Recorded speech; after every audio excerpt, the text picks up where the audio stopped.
Welcome to the Lawyerist podcast, a series of discussions with entrepreneurs and innovators about building a successful law practice in today's challenging and constantly changing legal market. Lawyerist supports attorneys building client-centered and future-oriented small law firms through community, content, and coaching, both online and through the Lawyerist Lab. And now, from the team that brought you the Small Firm Roadmap and your podcast hosts. Hey, y'all. I'm Zack. And I'm Jennifer Wiggum, and this is episode 486 of the Lawyerist podcast, part of the Legal Talk Network. Today, Zack talks with Will Anoh about things to ask your AI provider.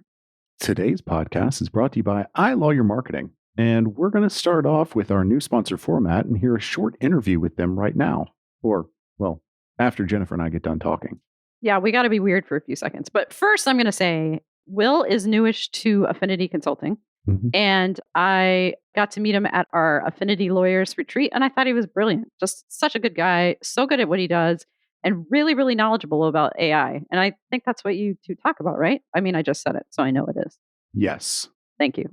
No, Will is great. I enjoyed getting to do this conversation. Yeah, we're talking about AI, but we've been trying to incorporate Will into pretty much everything we can possibly get him incorporated into. Yeah. After this interview, he and I were talking, and he was asking about a specific thing that we're trying to get him to do. I think he's going to be one of the judges for the website contest this year. Ooh. And yeah, that's just one of the many things that I'm trying to work him into because he is very impressive.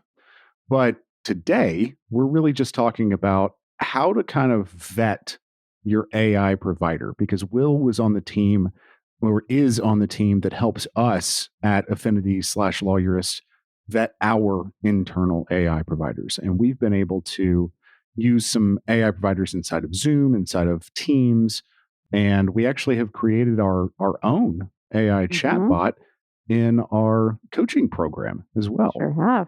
And so when you say AI providers, it's a little bit of a new concept, and you might go over it in the interview, but can you pull back a little bit and tell everybody what you mean by AI provider? Yeah, no, I think that's great because we actually don't go over that in the interview. But then please define it. Yeah, because we get right into it. AI provider being a piece of software or company that is helping your firm use AI to do something. So ChatGPT-4 would be an AI provider. Fathom would be an AI provider. Frankly, Zoom in some ways is an AI provider. And we actually use a platform to record these called Riverside.fm. And they are an AI provider because they use AI to give us transcripts. So any of these pieces of software or companies that are helping your firm use AI to do something is an AI provider. And I think right now they're kind of scary for a lot of firms. Yeah. But you have to use it. You have to be using artificial intelligence to do things, to be getting comfortable with it. You have to. You can't this is not a moment to stick your head in the sand. Yeah. And I saw something on the, CES, which is, the technology conference that's in Vegas every year, where all sorts of companies introduce new technology. And the headline was, "This is all AI. Everything is AI. It is not going away. It's not a flash in the pan. It's here." Yeah. And it's honestly, one of the troubles with AI is it's sucking all the oxygen out of the room for anything else, because you go to a conference and it's AI.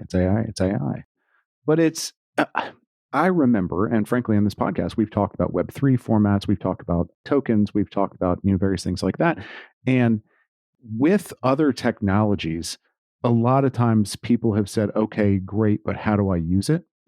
Okay, Zack, that's like tokenization is neat. How do I use it? With AI, people go, "Can I do this with it?" Just immediately, people can envision how to use artificial intelligence. And I think that's the thing to me that says this isn't going away. Yeah. There's a lower barrier to entry to understanding and using it, sounds like. Absolutely. Absolutely. So we want to encourage people to be safely using artificial intelligence in their practices. So we brought on Will Anoh to talk about how to vet our providers. All right. Let's hear your conversation with Will. Hey y'all, Zack here, and I've got Mike from iLawyer Marketing with me. Now, iLawyer Marketing is a full-service law firm marketing agency that handles everything from content creation and web design to pay-per-click and so-called over-the-top or streaming advertising. Mike, thanks for being with me today. I appreciate it. Thanks for having me on, Zack. So Mike, iLawyer Marketing, obviously, it's just for lawyers. It's right there in the name. But you guys are a full-service marketing company, and I know that can mean a lot of different things, but y'all are, and I've looked at your website, y'all are a full-service marketing firm. But what sets your firm apart, your agency apart from others that are out there? That's a good question. Number one is going to be the experience that we have. I've been doing law firm marketing for the past 18 years. I think we started this company in 2006. So I've been doing this for quite a while, helping law firms to have great success with marketing campaigns by being a little bit smarter than the average marketing campaigns that are out there. And so the way that we found to do that is by one, creating websites that are focused on conversions.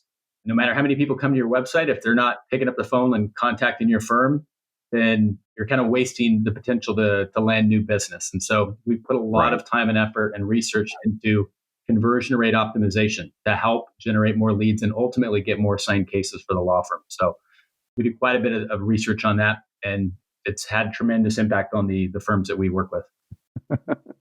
That's the thing. My father, who I practice with, always said, start with the end in mind. Obviously, that's a Stephen Covey. That's but your website can be in front of millions, billions of eyes if you're not actually converting them to potential clients or leads or something like that. It really doesn't matter. You could have a Super Bowl ad, but if those aren't the right people, it really doesn't matter. So I like that a lot. And now, in your time in the industry, you've been doing this for a while. And in your time in the industry, you've seen a lot of stuff in web design. Things have changed a lot since 2006. Things have changed a lot since earlier this year, but things have changed a lot since 2006. Sure. And y'all have, I think you were telling me y'all have some proprietary software that y'all use for this. But if you can boil down, elements of a successful law firm marketing campaign, what would that be?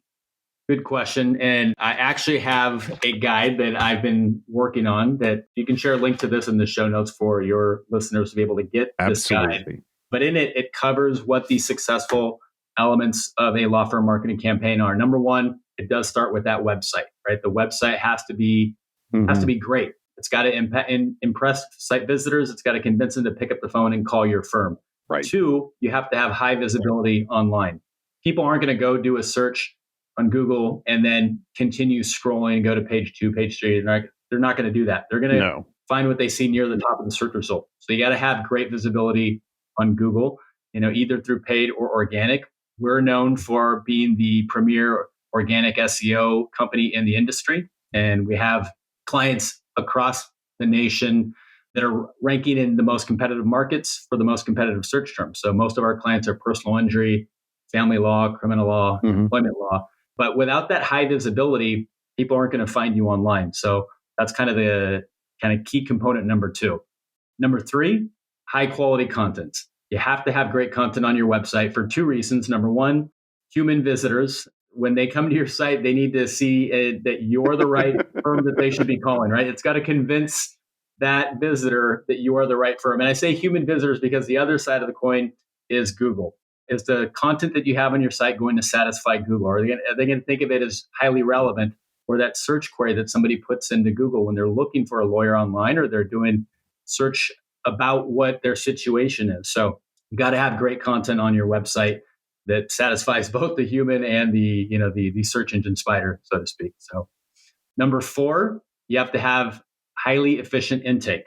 This is a huge issue that I see. The firms that have a great intake process, those are the firms that have the greatest success with their online marketing. Because no matter how many leads you get, if you're not responding right away to these leads, then those people are leaving that website, going to another site, calling that firm. And if that firm gets back to that prospect faster than your firm does, a lot of times you're missing out on those cases. And so I hear quite a bit from firms, we respond within 24 hours.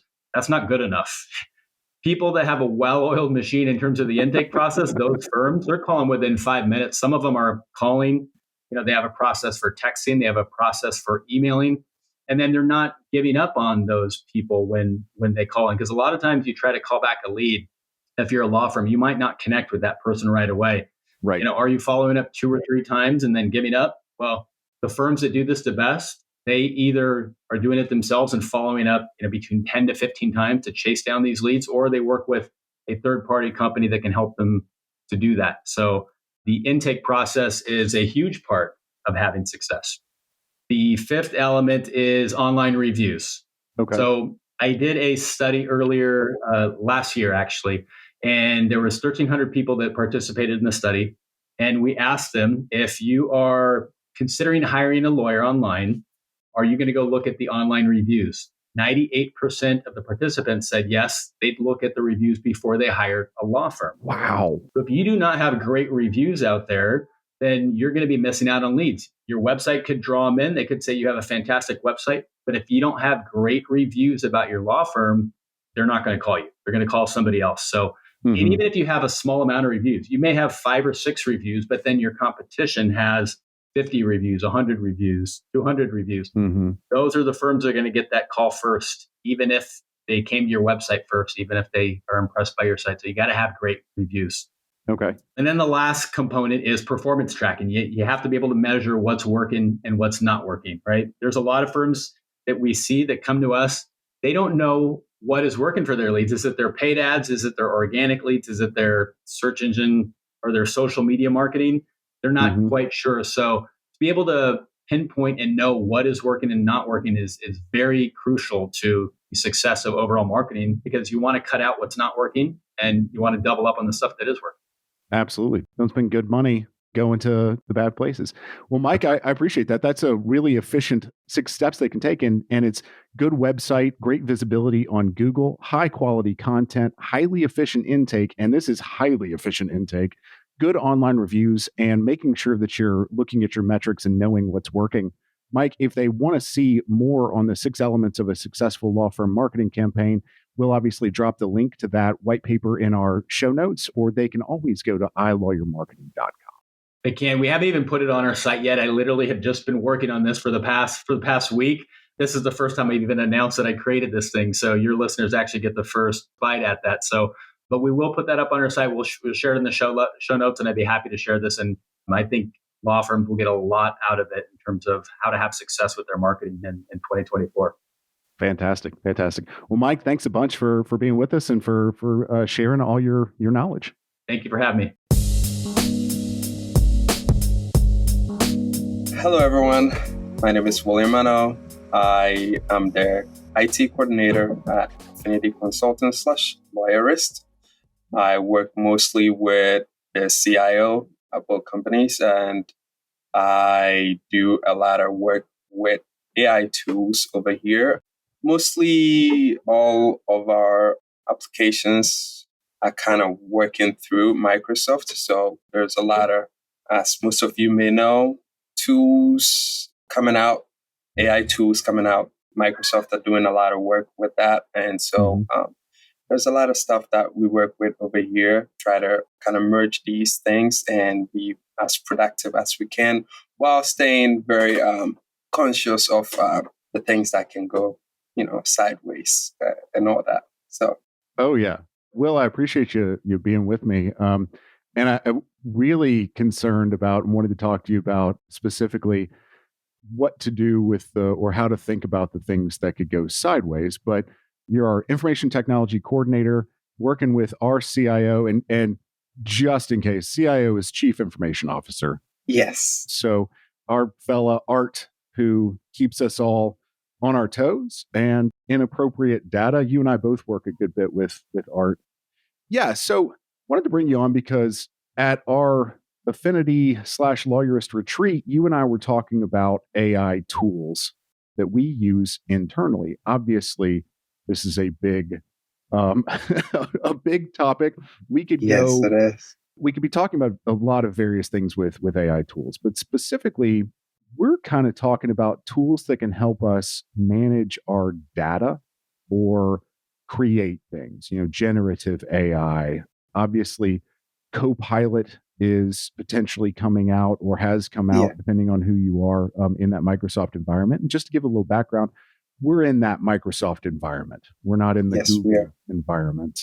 So we have actually launched a few AI tools internally and some externally. And in talking to a lot of lawyers, I think we get fear of what that tool is going to do to us in our professional responsibility sort of area. We're talking confidentiality. We're talking attorney-client privilege. So, well, I guess when I come to you and I say, Will, I want to use this AI tool, let's say Fathom, something that's going to help me summarize my online meetings.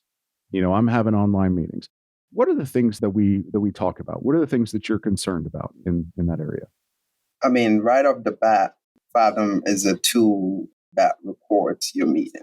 So right off the bat, you're kind of getting concerned with information over here and how that information is going to be secured or not. So that's your first question. So that's what you're going to be asking. Hey, is it okay to use Fathom? And if I do so, how is all this information or all the things that we're talking about that we don't necessarily want out there? But it's just, maybe we're talking on the meeting about a new client that we have and, all the information here and there, but we don't want it to get out there. And one of the things that Fathom as a tool does really well is kind of summarize everything, take all your information and then summarize it. So you still do have all that information over there. And if you ask me those kind of questions, and that's where I go and dig deep into their privacy policies. That's where I go and then read through however many pages they have over there and go through vetting and making sure that, yes, this is a good tool to use and this is how they're going to be using your information. And are you okay with them doing this to that information? Right. So our first kind of thing is, what is the tool doing? What's it doing? And so Fathom specifically for this exercise is recording our online meeting, right? Yes. And so then you say, well, that recording has to go somewhere. Okay. Well, what is happening inside that meeting? Are we having client contact? Is this just a recording of a party we're having? Just what is kind of the level or the depth of confidentiality that we want from that? And so then you're saying, let's go and figure out where that provider is storing that information and what they're doing with that information. So we're digging into the privacy policy specifically. And when we're looking at that privacy policy, what are the types of things that we're looking for us as lawyers or us as people who are, I guess specifically us people who are working with lawyers as well. And so we want to keep that confidentiality. Yeah, of course. I mean, we're in the age where, you can get sued for almost anything, right? So my father used to say, you can sue the Pope for blasphemy if you can pay the court costs. Exactly.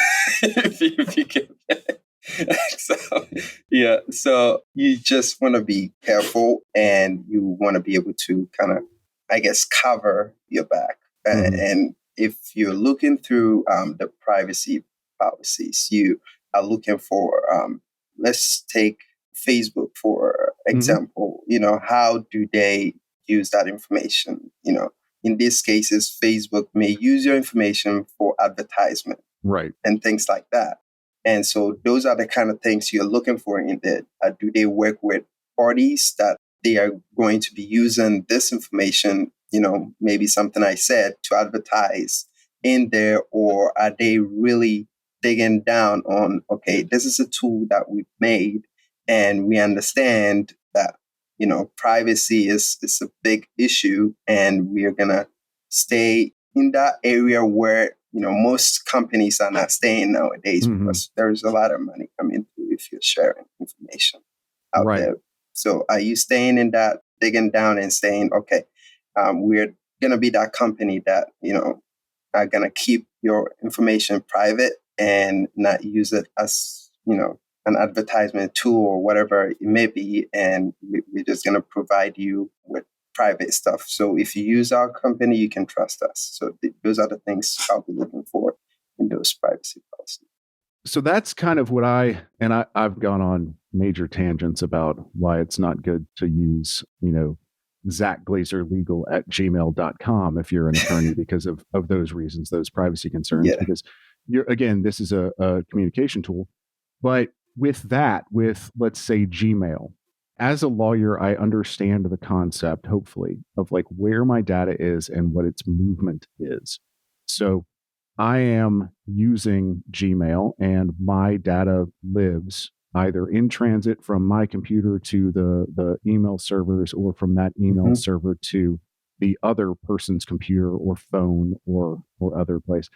But it's, for the most part, I'm concerned with what it's doing on that email server.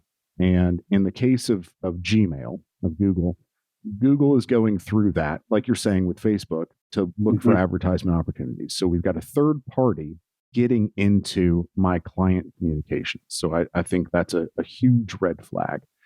But that's email server. So with artificial intelligence, and let's say something like a chatbot, if I am querying a chatbot, ChatGPT-4, and I'm putting client information into that system, I don't necessarily conceive of where all that information lives. And so when I'm looking at that privacy policy, I don't know that I know what I'm looking for. I think when we started, you talked about generative AI, versus non-generative AI, So when you talk about chat boxes, at that point, you're talking about generative AI, right? Yeah. So when you're going that way, you should bear in mind that this is somewhere that they kind of pull information from anywhere, right? It's open, so you can get information from anywhere on the web most of the time. Right. For ChatGPT, yeah. Yeah, for ChatGPT. And whatever information you put in there, it can also be saved so somebody else can use it because it's learning. That's another aspect of it, to learn.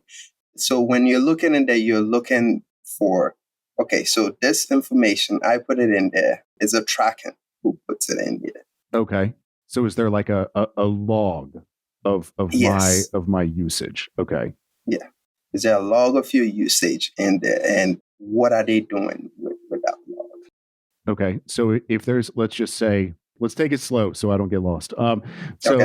In something like ChatGPT-4, if there's a log of my usage where I've put something into the prompt and it says, okay, well, we're going to save that. We're going to save that somewhere in a place that says what you've put in there. Now that information, if it happens to have client information, it lives somewhere. It lives somewhere and it's unlikely to live on my computer. Yeah. And so we need to look at what they're doing with that. But then you also said something about there's this feedback that goes into generative AI. So I get the feeling that, yes, it could live in a log, but then this query, this thing that I've put in, is also somehow going into the information that the system is using to answer questions later. Yeah. That's something you have to think about because it's made in a way that, okay, so now that you've asked that question and I provided you this answer, right? So when somebody else asks that question, it doesn't have to go through a long process to generate the answer again. It makes it a little bit more quicker because it knows it now, right? It doesn't have to go search for it again. Okay, so am I being logged? Doesn't know it was me, Right. If I put in an information about a client, let's say, I don't think we don't do that, but let's say somebody else. Probably not a good idea. Yeah. No, definitely not. Somebody else mistakenly put, information or somebody, copy and pasted somebody's name in there. Now it's in there. What is it going to do with this information? Right. Can somebody else at somewhere, be getting this as an answer to your question? Is it going to cite this thing that I put in here at some point? What is it going to do? Right. So I'm essentially giving access to client information to this system. So, okay, we don't want to do that, but quite frankly, Will, I do want to do that. Like I mean this. Let's say I want artificial intelligence of some sort. I want generative AI to go into my contracts that I have that live in my document management system. Can I do that then? You know, if somebody's coming in and saying, okay, well, I'm a third party, I'm a plug-in to your Microsoft environment, and I will help you kind of generate from your internal information. What am I thinking about then? So at that point, we're talking about our, internal database, right? Mm-hmm. So then it becomes not like a generative AI, but it is something we as a company are feeding the information in. Okay. There. So we are kind of putting it through and making sure that the information that we're putting in there is more factual and not just based on what is out there in the web, right? Because it's our database. This is the information that we actually have in there, right? And when you're working with us, before you work with, Lawyerist or Affinity, there's a contract based over there. And we know how many years we keep your information for and all that kind of stuff. So we've gone through that. We know what we're doing. And so in that moment, you're going through looking for the answers that you need over there that we've trained the AI for. And you can get all those in there. So at that point, I don't think it's more of where is your information going and how is it going to be used, because you will know. Okay, so if I'm having a third party build a product to kind of iterate over my own information internally, I still want to make sure that somehow that information isn't going out onto some sort of other machine. So let's say the third party has their product, their AI product, and it lives somewhere other than on my Azure environment, which would essentially be in my Microsoft environment.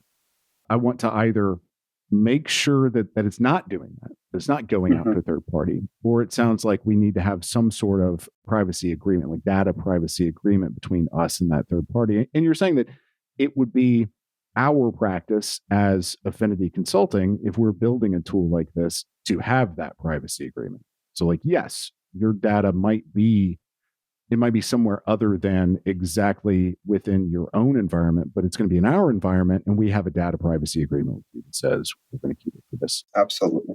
So how do I kind of tell between those two instances? Like I'm looking for someone, or I'm looking at a product that is going to help me speed up generation of email or something like that, or generation of content.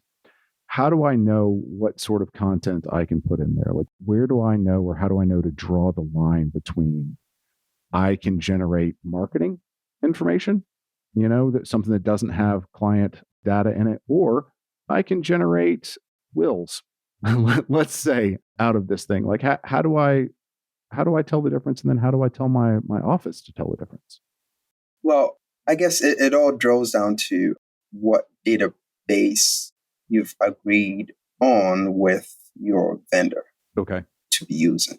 So if your vendor is going to be using your database to generate that for you, geared towards you, then you have the understanding that, okay, the information that's going to be generated over here is from us, right? And if you have an agreement that, okay, we want like a general, information over here, it doesn't necessarily have to be geared towards us. Do you want it just general? Do you want it just you? Or do you want a mixture of both? Right? And then you decide which information you want to put out there. Okay. So I need to make sure that my provider is telling me and can tell me where the stuff is coming from. So where are they getting this information? What data are they training this on? And then what are they doing with what I'm putting into there? Kind of seems to be the two big points here is, where are you getting this information from? So if I'm using something like ChatGPT that is just getting information from the World Wide Web, essentially. Yeah. Well, then it's theoretically, as long as I haven't done anything really dumb with my website, it's theoretically not getting information from my client files. So great. I don't have a problem with that.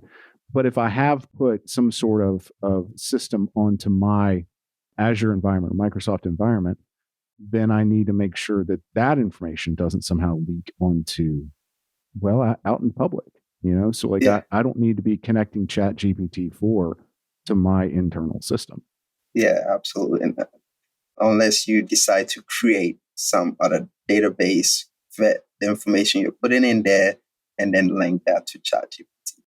Okay, so is there a way that I can take my information and have a tool like ChatGPT, like actually working on my information and keep that private? At that point, I'm not sure about the private part. Okay.